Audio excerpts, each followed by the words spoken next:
Yamuna expressway पर मंगलवार भोर पहर हुए भीषण सड़क हादसे में फतेहपुर जनपद के एक युवक का अब तक कोई सुराग नहीं लग सका। युवक की तलाश में परिजन दिल्ली और मथुरा के कई अस्पतालों में चक्कर लगा चुके हैं, लेकिन निराश होकर लौटे हैं। पुलिस ने पहचान की पुष्टि के लिए परिजनों से डीएनए सैंपल लेकर जांच शुरू कर दी है। आपको बताते चलें कि फतेहपुर जनपद के चांदपुर थाना क्षेत्र के गोदहा गांव निवासी नरेंद्र यादव कानपुर के रनिया स्थित एक ट्रेवल्स की बस से दिल्ली जा रहे थे।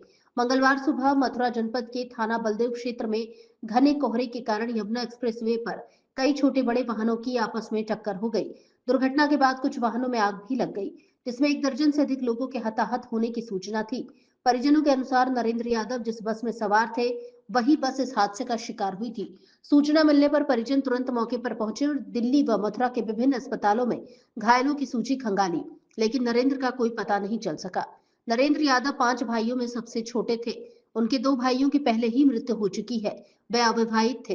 लापता युवक के भतीजे रजनीश यादव ने बताया कि पहचान की पुष्टि के लिए एक अस्पताल में डीएनए सैंपल लिया गया है, जिसे जांच के लिए भेजा गया है।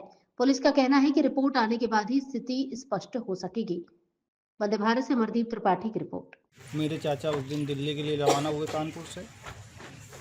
उनको वही 8:30 बजे यहाँ बस से बैठे हैं। सुबह हमें 8:30 बजे सूचना मिली है। सूचना क्या मिली, हमने फ़ोन किया कि पहुँचे कि नहीं पहुँचे। जब फ़ोन मिला है तो उनका फ़ोन आप बता रहा था। इसके बाद हमने जानकारी की, ट्रेवल्स के पास गए जहाँ से बैठे थे, तो उन्होंने बताया कि उसको बस हादसा हो गया है, बस जल गई है। फिर इसके बाद हम लोग मथुरा पहुँचे। मथुरा जब पहुँचे तो बोला गया कि वहाँ कुछ मरीज आगरा में भर्ती हैं। जब आगरा पहुँचे तो वहाँ भी पता किया तो वहाँ भी कोई जानकारी नहीं मिली।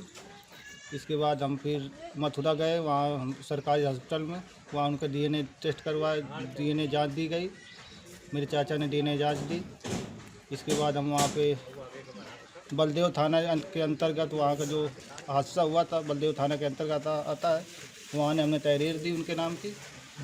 इसके बाद हम वापस आ गए। उन्होंने कहा था कि 2-3 दिन बाद सूचना दी जाएगी।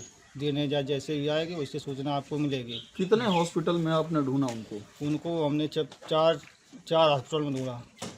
वहाँ के अधिकारियों द्वारा कुछ बताया नहीं जा रहा। अधिकारी यही कह रहे थे कि लिस्टें लगी हैं, लिस्टों में आपको देखो नाम, अगर होगा तो बिल्कुल मिलेंगे। लिस्ट में नहीं मिले? लिस्ट में कोई नाम नहीं है उनका। आपके क्या लगते थे वो? मेरे चाचा थे वो। क्या नाम है तुम्हारा? मेरा नाम रजनीश है। वहाँ किस काम से गए थे भैया?